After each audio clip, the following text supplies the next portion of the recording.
হযরত ইবনে হাজার আসকালানী রাহমাতুল্লাহ আলাইহি একটা ঘটনা বর্ণনা করছেন। এরকম ভাবে শাইখুল হাদিস আল্লামা জাকারিয়া রাহমাতুল্লাহ আলাইহি ফাযাইলে আমাল নামক কিতাবের মধ্যে ঘটনা আনছে।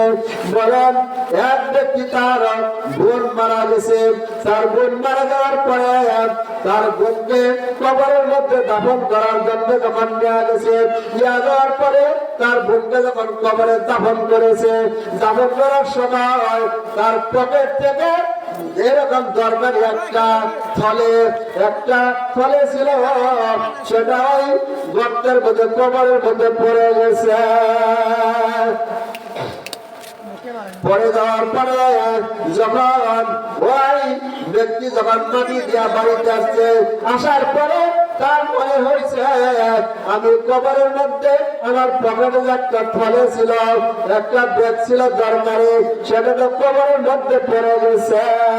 তখন ওই ভাই কি বলে, আবার যখন কবরে গেলেন, যা যখন কবর গুলি খনন করলেন, কবর খনন করে যখন ওইভাবে কবর যখন খনন করছে, কবর খনন করার পরে দেখে কবরের ভিতরে পুরাটাই আগুনে দাউ দাউ করে জ্বলতেছে। বলেন নাউজুবিল্লাহ।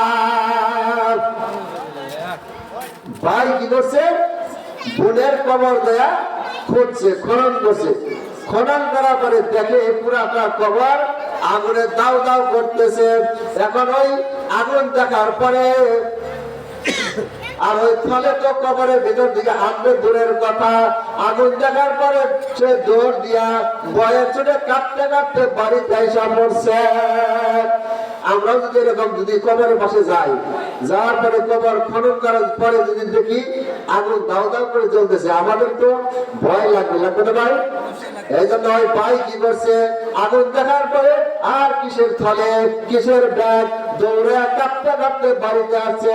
আসার পরে মার কাছে বলতেছে, মা আমার বোনের কবরটা যখন খনন করলাম, দেখি কবর ভর্তি আগুনের শিখা দাও দাও করে জ্বলতেছে। বলেন নাউজুবিল্লাহ।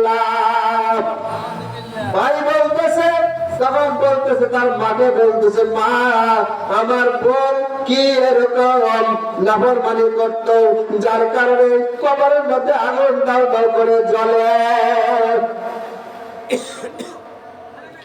মাই বলতেছে, তোমার বোনে তো নামাজ পড়তো, যেমন নাফরমানি করতো না, সে তো নামাজ পড়তো, কিন্তু নামাজ সময় মতো পড়তো না, এবং কি প্রায় সে নামাজ ছেড়ে দিত, আর নামাজে অলসতা করত, নামাজ সে সময় মতো পড়তো না।